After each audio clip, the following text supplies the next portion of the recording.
Okay, ಇವಾಗ golden rules of ಅಕೌಂಟಿಂಗ್ನ ನೋಡೋಣ. ಗೋಲ್ಡನ್ ರೂಲ್ಸ್ ಆಫ್ ಅಕೌಂಟಿಂಗಲ್ಲಿ 3 ಟೈಪ್ಸ್. ಒಂದು personal account, real account, nominal account. First ಬಂದು ಪರ್ಸ್ನಲ್ ಅಕೌಂಟ್.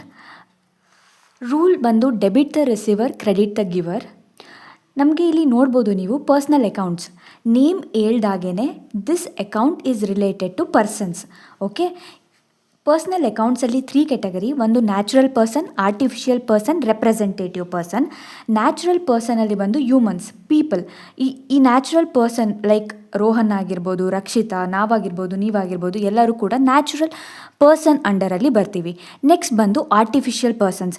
ನಮಗೆಲ್ಲರಿಗೂ ಗೊತ್ತು company is an artificial person. So HDFC ಆಗಿರ್ಬೋದು, SBI ಬ್ಯಾಂಕ್ ಇರ್ಬೋದು, ವಿಪ್ರೋ ಆಗಿರ್ಬೋದು, ಅದೆಲ್ಲ ಆರ್ಟಿಫಿಷಿಯಲ್ ಪರ್ಸನಲ್ಲಿ ಅಂಡರಲ್ಲಿ ಬರುತ್ತೆ. Artificial person which is created by law. Okay, next representative person. Represent a certain person or group of person like outstanding rent ಆಗಿರ್ಬೋದು, outstanding salary, advance, prepaid, ಇದೆಲ್ಲ representative person ಅಂಡರಲ್ಲಿ ಬರುತ್ತೆ. ಫಸ್ಟ್ ನಾವು ರೂಲ್ಸ್ನ ಅಂಡರ್ಸ್ಟ್ಯಾಂಡ್ ಮಾಡ್ಕೊಳ್ಳೋಣ. ಆಮೇಲೆ ನಾವು ಎಕ್ಸಾಂಪಲ್ಸ್ನ ನೋಡಿದಾಗ ನಾವು ಯಾವ ರೀತಿ ಈ ರೂಲ್ಸ್ನ ಅಪ್ಲೈ ಮಾಡೋದು ಅಂತ ನಮಗೆ ಗೊತ್ತಾಗುತ್ತೆ.